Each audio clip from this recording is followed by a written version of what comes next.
पश्चिम बंगाल की राजधानी कोलकाता के आरजी कर मेडिकल कॉलेज और हॉस्पिटल में एक महिला ट्रेनी डॉक्टर के साथ दरिंदगी के मामले ने सबको सन्न कर दिया है। इस मामले में इंसाफ और अस्पताल की सुरक्षा व्यवस्था को लेकर देश भर में प्रदर्शन चल रहे हैं। इसी बीच राजस्थान के चूरू में भी एक अस्पताल में एक ट्रेनी लड़की के साथ अभद्रता का मामला सामने आया है।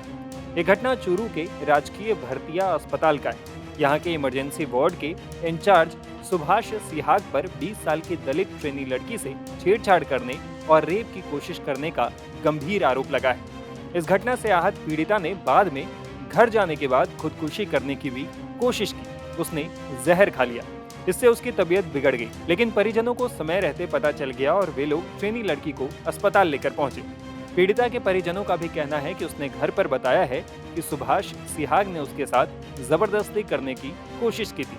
इससे दुखी होकर उसने जहर खा लिया। फिलहाल पीड़िता गंभीर हालत में राजकीय भरतिया अस्पताल के ही MICU वार्ड में भर्ती है। घटना की जानकारी सामने आते ही स्थानीय अस्पताल प्रशासन के हाथ पांव फूल गए। सरकार के स्तर पर केस पहुंचने के बाद चिकित्सा और स्वास्थ्य मंत्री गजेंद्र सिंह खीवसर ने तत्काल आरोपी को सस्पेंड करने के निर्देश दे दिए। उसके बाद आरोपी वार्ड इंचार्ज सुभाष सिहाग को सस्पेंड कर दिया गया है। इधर घटना की जानकारी मिलने के बाद दुधवा खारा थाना पुलिस भी अस्पताल पहुंची और पीड़िता का पर्चा बयान लेने के बाद मुकदमा दर्ज करने की कार्रवाई की। अस्पताल में इलाजरत दुधवा खारा थाना इलाके की 20 साल की पीड़िता ने दर्ज मामले में बताया है कि वो GDA की स्टूडेंट है, जिसकी गवर्नमेंट अस्पताल के इमरजेंसी वार्ड में ही ट्रेनिंग चल रही है। पीड़िता ने बताया कि वो 15 अगस्त को ट्रेनिंग के लिए ड्यूटी पर आई हुई थी। तभी इमरजेंसी वार्ड के नर्सिंग इंचार्ज सुभाष सिहाग ने वार्ड में ही दूसरी मंजिल पर बने स्टोर से सामान लाने को कहकर साथ ले गया और वहां ले जाकर उसके साथ जबरदस्ती और छेड़छाड़ की। पीड़िता के बयान के आधार पर पुलिस ने SC/ST और छेड़छाड़ की संगीन धाराओं में मुकदमा दर्ज कर मामले की जांच शुरू कर दी है।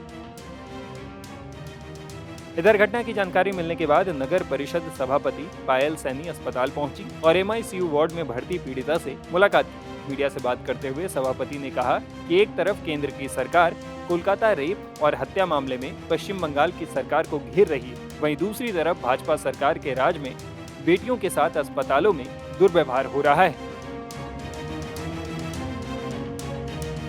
जिस प्रकार से बच्ची ने बताया है, उसे एक हॉस्पिटल के अंदर ही उसे एक कमरे में ले जाया गया और वहां पर ले जाकर एक छोटा कमरा जिसमें कैमरे नहीं थे और वहां पर उसके साथ में जोर ज़बरदस्ती हुई है और उसी कमरे की जो घटना वो बता रही है। लगभग देखा जाए तो ये भी उसी प्रकरण की तरह है जिसमें कैमरे नहीं होने की वजह से और हॉस्पिटल के अंदर जहां पर सभी अपने आप को सुरक्षित महसूस करते हैं, एक मंदिर, हॉस्पिटल को मंदिर माना जाता है और डॉक्टर को भगवान माना जाता है, और उसी के अंदर एक जो नामी गिरामी आदमी है जो एक अच्छे पद के ऊपर मौजूद है, उसके खिलाफ उसने ये घटना करी है। और पहले भी इस तरीके की घटनाएं जो है उनके द्वारा की गई है, लेकिन कभी सामने जो है आई और बात को दबा दिया गया और प्रशासन के द्वारा कोई सख्त जो एक्शन है वो लिया नहीं गया। लेकिन अब हम लोग इस बात के लिए एकदम अड़िग हैं कि जो एक्शन है वो लिया जाए और उसे तत्काल प्रभाव से हटाकर उसको गिरफ्तार किया जाए।